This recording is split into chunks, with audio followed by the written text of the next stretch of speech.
ബുധനാഴ്ച പാണക്കാട് നിന്നും സ്ഥാനാർത്ഥിയെ പ്രഖ്യാപിക്കുമ്പോൾ പി കെ കുഞ്ഞാലിക്കുട്ടിയല്ലാതെ മറ്റൊരു പേരിലേക്ക് ലീഗ് പോകുമോ എന്നാണ് LDF ഉറ്റുനോക്കുന്നത്. ലീഗ് സ്ഥാനാർത്ഥിയെ പ്രഖ്യാപിച്ചതിനു ശേഷം സ്ഥാനാർത്ഥിയെ നിർണയിക്കാനാണ് CPM നീക്കം. സ്വതന്ത്ര സ്ഥാനാർത്ഥിയാകും LDFന്റേത് എന്ന കണക്കുകൂട്ടലിലാണ് ലീഗ്. അവരുടെ ചിഹ്നത്തിൽ രാഷ്ട്രീയമായിട്ടുള്ളൊരു മത്സരത്തിലേക്ക് പല തെരഞ്ഞെടുപ്പ് വന്നിട്ടില്ല. അസംബ്ലി തെരഞ്ഞെടുപ്പുകളിലും അവർ വരാറില്ല. അതുകൊണ്ട് ഒരു പൊതു സ്ഥാനാർത്ഥിയായിരിക്കും എന്നുള്ളതിനാണ് സാധ്യത ഉണ്ടാവുക. സംവിധായകൻ കമലിനെ മത്സരിപ്പിക്കാൻ CPM ശ്രമിച്ചെങ്കിലും കമൽ വഴങ്ങിയിട്ടില്ലെന്നാണ് സൂചന.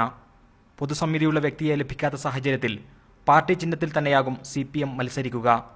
DYFI അഖിലേന്ത്യാ president PA Muhammad Riyas, CPM Malappuram ജില്ലാ സെക്രട്ടേറിയറ്റ് അംഗം V ശശികുമാർ, കഴിഞ്ഞ തവണ മങ്കട നിയമസഭാ മണ്ഡലത്തിൽ മികച്ച പ്രകടനം നടത്തിയ അഡ്വക്കേറ്റ് TK റഷീദ് അലി എന്നിവരും പരിഗണനാ ലിസ്റ്റിലുണ്ട്. ഏറ്റവും നല്ല പെർഫോമൻസ് ജയിക്കാൻ ആവശ്യമായിട്ടുള്ള യുദ്ധം നടത്തുക എന്നുള്ളതാണ് പ്രശ്നം. അതിന് ഏറ്റവും അനുയോജ്യനായ സ്ഥാനാർത്ഥിയെ ഞങ്ങൾ ഉടനെ അവതരിപ്പിക്കും. കരുത്തനായ ഒരു സ്ഥാനാർത്ഥിയെ BJPയും കളത്തിലിറക്കുമെന്നാണ് സൂചന. BK Suhail, media 1 Malappuram.